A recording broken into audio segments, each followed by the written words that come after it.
semua, perkenalkan nama saya Putu Bagus Arya Duta Pamela, NNP 5021201938 dari Teknik Aplikasi Laut IPS. Jadi pada kesempatan kali ini saya akan menjelaskan mempresentasikan tentang tugas individu Pancasila yang berjudul Praktik Nilai-Nilai Pancasila dalam Perspektif Pendidikan.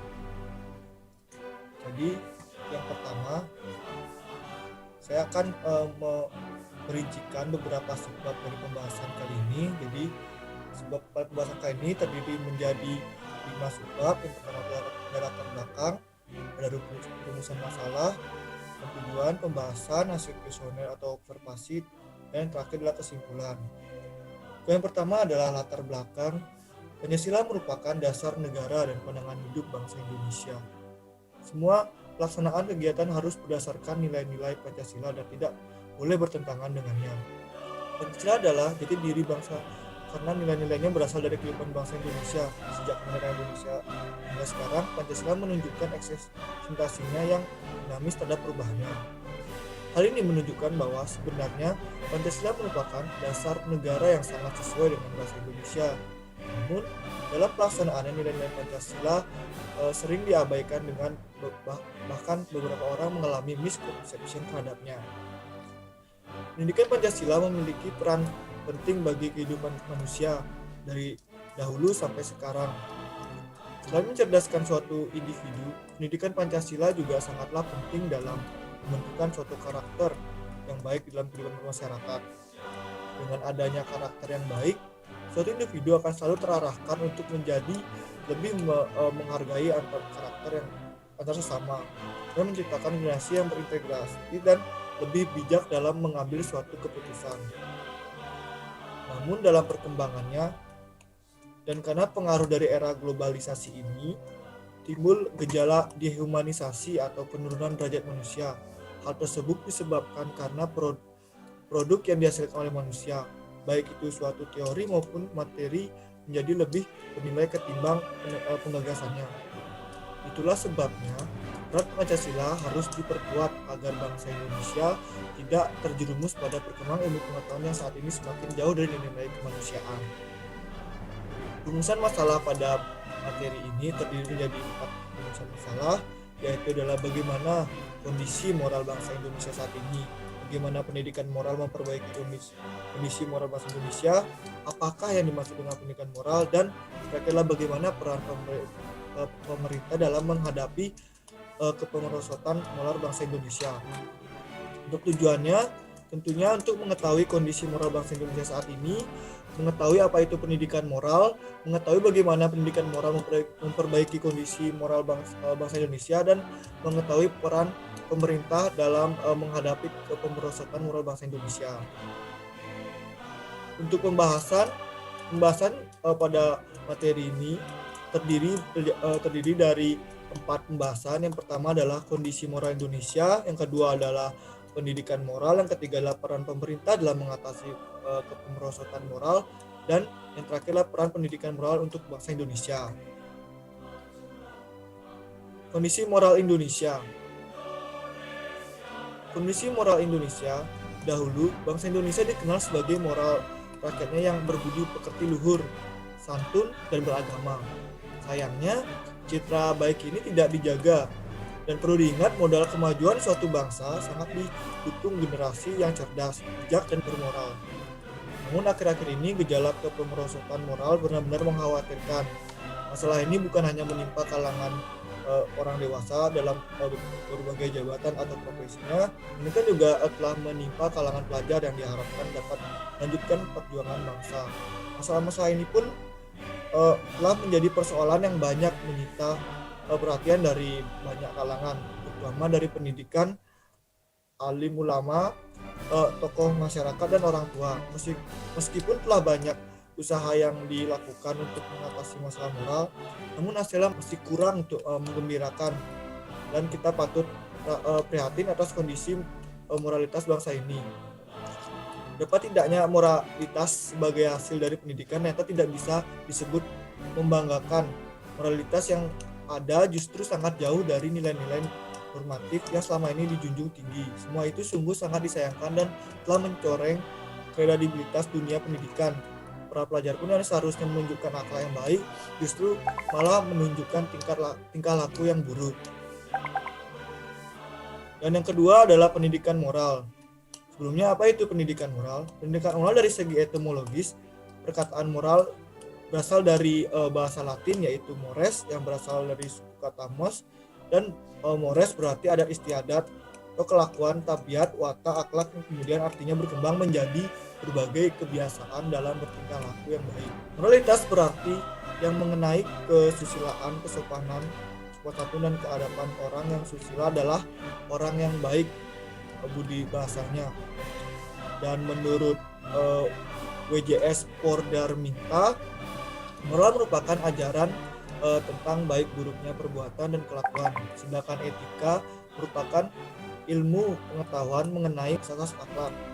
Dalam masyarakat Indonesia, moral yang dimaksud adalah moral Pancasila, termasuk di dalamnya nilai-nilai UUD 1945. Pendidikan moral dapat diartikan sebagai suatu konsep kebaikan atau konsep yang bermoral yang diberikan atau diajarkan kepada peserta didik atau generasi muda dan masyarakat. Lalu yang ketiga adalah peran pendidikan moral pada bangsa Indonesia. Pendidikan sebenarnya merupakan cara membentuk sikap dan moral masyarakat yang beradab. Dengan kata lain, pendidikan adalah moralitas masyarakat, terutama peserta didik.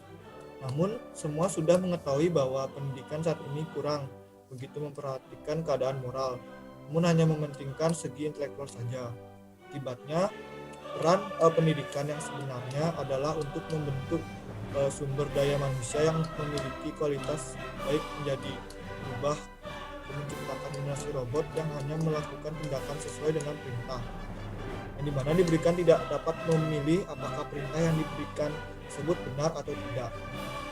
Moral yang seharusnya itu menjadi suatu yang penting seakan-akan digeser oleh intelektualitas karena adanya globalisasi.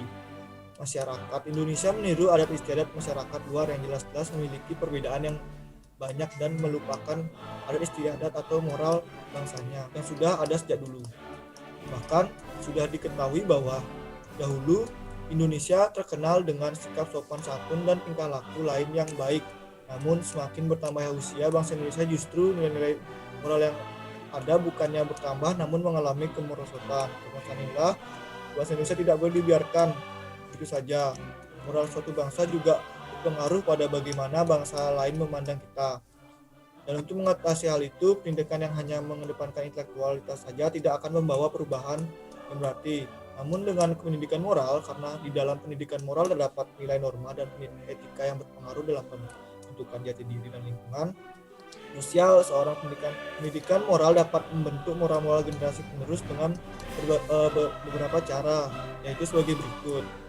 Pendidikan moral dapat dilakukan dengan menetapkan pelaksanaan pendidikan agama, yaitu nilai-nilai agama akan membentuk diri seseorang dengan baik, karena agama merupakan hal yang bersifat pribadi dan berhubungan dengan ketuhanan, sehingga diharapkan dengan pendidikan agama seseorang akan takut untuk melakukan pelanggaran moral. Yang kedua adalah pendidikan moral dapat dilakukan dengan pendekatan yang bersifat integratif, yaitu dengan melibatkan seluruh disiplin ilmu pengetahuan. Pendidikan normal bukan hanya terdapat dalam pendidikan agama saja, melainkan juga terdapat pada pelajaran bahasa, matematika, fisika, biologi, sejarah, dan sebagainya. Pendidikan moral juga harus melibatkan seorang guru. Pendidikan moral bukan hanya menjadi tanggung jawab guru agama seperti yang selama ini ditentukan, melainkan menjadi tanggung jawab seluruh guru. Jasa-jasa guru yang dipakai harus memiliki moral yang baik agar dapat ditiru oleh anak-anak didik. Jika ada pihak guru yang melakukan pelanggaran moral, harus ditindaklanjuti secara tegas. Pendidikan moral juga harus didukung oleh kemauan, kerjasama yang kompak, dan usaha yang sungguh-sungguh dari keluarga, sekolah, dan masyarakat. Hasil pihak keluarga harus sudah memberikan pendidikan moral ini pada anak-anak agar anak-anak mengetahui bagaimana bertingkah laku yang baik. Kondisi lingkungan masyarakat juga harus mendukung pendidikan moral yang pada anak-anak maupun remaja. Misalnya dengan dibentuk situasi yang religius atau adanya gotong royong, kerja bakti, dan lain-lain. Sekolah juga harus ikut serta dalam mencetak masyarakat yang memiliki moral yang baik. Jika terdapat guru-guru yang menyimpang, maka tidak segan untuk memberi tindakan yang tegas. Pendidikan moral harus menggunakan seluruh kesempatan sebagai sarana, termasuk yang lebih modern, kesempatan berkreasi, pameran, kunjungan, berkemah, dan sebagainya. Yang terakhir adalah pembinaan moral, tidak hanya berupa pemberian materi dan harus dihafalkan, namun pembinaan secara langsung, yaitu dengan praktek di lapangan dan diterapkan secara terus-menerus juga perlu dilakukan. Moral bukan tumbuh dari sebuah materi, namun moral tumbuh dari tindakan yang ditumbuhi dengan pengertian-pengertian. Misalnya, seorang anak diajarkan untuk makan minum atau bersikap jujur, dan orang tua memberikan materi berupa bagaimana cara makan yang baik atau apa pentingnya bersikap jujur. Oke, jadi yang keempat adalah peran pemerintah dalam mengatasi kemerosotan moral. Berbicara mengenai format pendidikan moral Indonesia, zaman Orde Baru paling tidak menjadi landasan kuat untuk mengkajinya. Tentu belum hilang dalam memori kolektif kita, tak kala pemerintah masa Orde Baru memformulasi format pendidikan moral yang dihubungkan dengan nilai-nilai dasar Pancasila, di mana dalam Pancasila terdapat sila-sila yang berkaitan dengan moral, salah satunya yaitu sila pertama, yaitu ketuhanan yang Maha Esa. Dalam sila pertama itu mempunyai makna yang dapat diambil selain secara tersurat bahwa Tuhan itu satu, namun mencerminkan bahwa bangsa Indonesia berpegang pada nilai-nilai agama selain pada nilai hukum. Hal ini dimaksudkan bahwa sebagai dasar negara, maka kedudukan Pancasila merupakan landasan dan falsafah hidup dalam berbangsa dan bernegara. Karena itu proses pendidikan moral ini dilakukan melalui pemberian mata pelajaran bernama Pendidikan Moral Pancasila atau PMP, yang kemudian berubah menjadi Pendidikan Pancasila dan Kewarganegaraan. Pentingnya pendidikan moral ini sehingga ia menjadi mata pelajaran istimewa di samping mata pelajaran pendidikan agama. Berapa tidak nilai rendah atas kedua mata pelajaran ini dahulu menjadi bahan pertimbangan atau penentu apakah seseorang naik atau tinggal kelas. Bahkan proses penilaian atas mata pelajaran khusus pendidikan moral ini tidak hanya dilihat dari aspek kognitif semata. Sebaliknya, tingkah laku peserta didik dengan berbagai standar nilai yang telah ditetapkan menjadi indikator penentu. Namun seiring berjalannya waktu, perjalanan tersebut bukan lagi menjadi perjalanan yang istimewa, bahkan menjadi perjalanan yang membosankan. Bahkan ada juga yang menganggap pelajaran tersebut tidak penting karena sudah terlalu sering menemukan pelajaran itu, mulai dari sekolah dasar, menengah, hingga SMA. Karena banyak masyarakat yang mulai bosan dengan pelajaran Pancasila ini, tambah dengan adanya globalisasi, sehingga pelajaran tersebut lambat laun menjadi pelajaran yang benar-benar tidak penting. Anggapan tidak pentingnya pelajaran itu membuat moral bangsa Indonesia mengalami keterpurukan atau kemerosotan. Sudah menjadi bubur sekarang, kondisi moral bangsa Indonesia sudah mengkhawatirkan jika tidak diatasi dengan benar. Bukan tidak mungkin moral bangsa Indonesia akan benar-benar hilang. Menyadari kondisi moral bangsa Indonesia tersebut yang sudah kian mengkhawatirkan, pemerintah mulai melakukan tindakan, yaitu dengan mulai memasukkan pelajaran pendidikan moral. Namun jika hanya memasukkan saja, tidak menjadikan pendidikan moral seperti dahulu ketika Orde Baru. Pendidikan moral seharusnya menjadi salah satu tolak ukur menentukan kenaikan kelas atau kelulusan, sehingga menciptakan generasi yang memiliki tingkat moral yang baik. Selanjutnya kita lanjutkan ke subbab selanjutnya, yaitu hasil kuesioner. Jadi pada kuesioner yang saya buat, saya telah melakukan beberapa pertanyaan untuk observasi materi ini. Jadi pertanyaan tersebut yang pertama adalah, apakah kamu telah mempraktikkan nilai-nilai Pancasila dalam kehidupan sehari-hari? Dan seluruh responden menjawab sudah dan iya. Sedangkan yang kedua, apa contoh implementasi Pancasila yang kamu lakukan?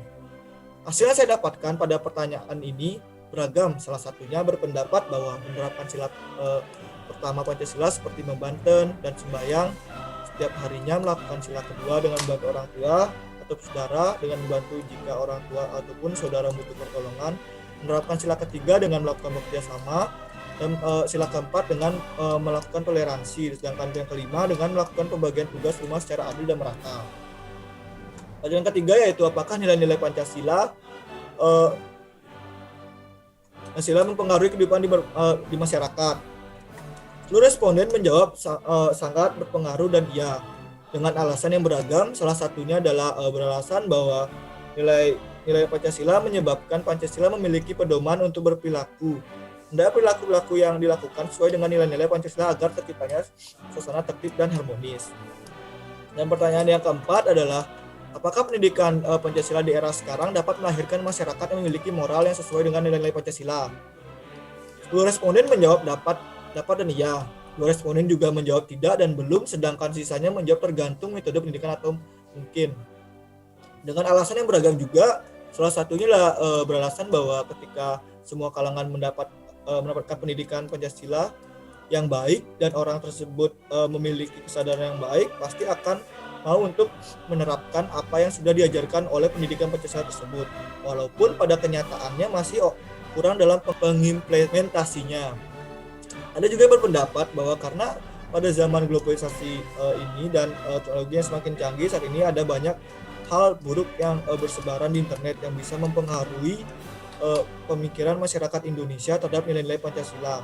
Selain itu, ada juga yang berpendapat bahwa dengan memahami nilai Pancasila secara seutuhnya, masyarakat akan memiliki suatu pedoman untuk menentukan sikap yang baik dalam menjalani kehidupan bermasyarakat. Yang kelima adalah, menurut kamu, apakah manfaat Pancasila dalam kehidupan sehari-hari?